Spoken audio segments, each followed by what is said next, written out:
అర్హులైన పేదలందరికీ ఇళ్ల స్థలాలు మంజూరు చేసి స్థలాలతో పాటు పక్కా గృహాలు నిర్మించి ఇవ్వాలని దర్శి నియోజకవర్గ సిపిఐ సహాయ కార్యదర్శి ఆర్ కరుణానిధి ప్రభుత్వాన్ని డిమాండ్ చేశారు. ప్రకాశం జిల్లా దర్శి పట్టణం సాయినగర్ లో ఈ నెల 24వ తేదీన నిర్వహించనున్న రాష్ట్ర వ్యాప్త ఆందోళన కార్యక్రమానికి సంబంధించిన గోడ పత్రికలను ఆవిష్కరించారు. సందర్భంగా ఆయన మాట్లాడుతూ ఈ నెల 24వ తేదీన రాష్ట్ర వ్యాప్తంగా మండల రెవెన్యూ కార్యాలయాలు, జిల్లా కేంద్రాలు, కలెక్టరేట్ కార్యాలయాల వద్ద ఇళ్ల స్థలాలు ఇవ్వాలని, పక్కా గృహాలు నిర్మించాలని డిమాండ్ చేస్తూ ధర్నా కార్యక్రమాలు నిర్వహించనున్నట్లు తెలిపారు. ఈ ధర్నా కార్యక్రమాలను విజయవంతం చేయాలని ప్రజలకు పిలుపునిచ్చారు. కూటమి ప్రభుత్వం అధికారంలోకి రాకముందు పేదలను ఇళ్ల స్థలాలు కేటాయిస్తామని హామీ ఇచ్చి అధికారంలోకి వచ్చిన తర్వాత ఆ హామీని మర్చిపోయిందని ఆయన విమర్శించారు. గ్రామాల్లో పేదలకు 3 సెంట్లు, పట్టణాల్లో 2 సెంట్లు ఇళ్ల స్థలాలు మంజూరు చేయాలని, ఇల్లు నిర్మించుకునే వారికి 5 లక్షల ఆర్థిక సహాయం అందించాలని డిమాండ్ చేశారు.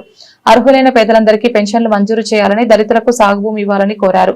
డబుల్ ఇంజిన్ సర్కార్ అన్న మాటలను మాత్రమే పరిమితం కాకుండా చేతల్లో కూడా చూపించి పేదరిక నిర్మూలనకు చర్యలు తీసుకోవాలని ప్రభుత్వాన్ని కోరారు. ఈ నెల 24వ తేదీన దర్శి మండల రెవెన్యూ కార్యాలయం వద్ద ధర్నా నిర్వహించనున్నట్లు తెలిపారు. ప్రజలందరూ ఈ ఆందోళన కార్యక్రమాల్లో పాల్గొని పేదల సమస్యలను ప్రభుత్వానికి తెలియజేయాలని పిలుపునిచ్చారు.